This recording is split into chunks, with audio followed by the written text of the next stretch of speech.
Hi అండి, welcome to మాయ రుచులు. ఈరోజు రెసిపీ వచ్చేసి ఎంతో టేస్టీగా ఉండే వంకాయ మునక్కాయ కర్రీ అండి. ఈ రెసిపీ అనేది ఎలా చేసుకోవాలో ఈరోజు వీడియోలో చూసేద్దాం. ఏ మసాలాలతో పని లేకుండా చాలా ఈజీగా చాలా టేస్టీగా చేసేసుకోవచ్చు. ముందుగా స్టవ్ మీద పెట్టుకొని దీనిలోకి 2 టేబుల్ స్పూన్ ఆయిల్ వేసుకోవాలి. ఆయిల్ హీట్ అయ్యాక పోపు దినుసులు వేసుకోవాలి. ఒక ఎండుమిర్చి వేసుకొని అవి ఫ్రై అయ్యాక మునక్కాయ, ఒక ఉల్లిపాయ కట్ చేసుకొని పెట్టుకున్న వేసుకొని ఫ్రై చేసుకోవాలి.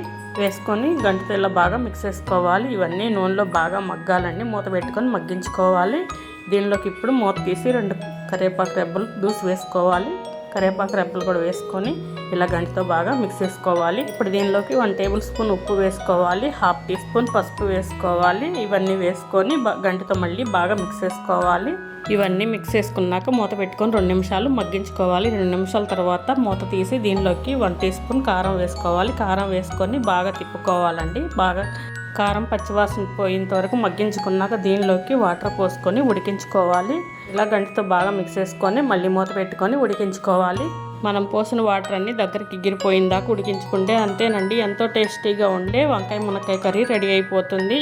ఈ వీడియో కనుక నచ్చితే ఒక లైక్ చేయండి, షేర్ చేయండి, కామెంట్ చేయండి. మా ఛానల్ని సబ్స్క్రైబ్ చేసుకోండి. మరిన్ని వీడియోల కోసం థ్యాంక్ యూ ఫర్ వాచింగ్.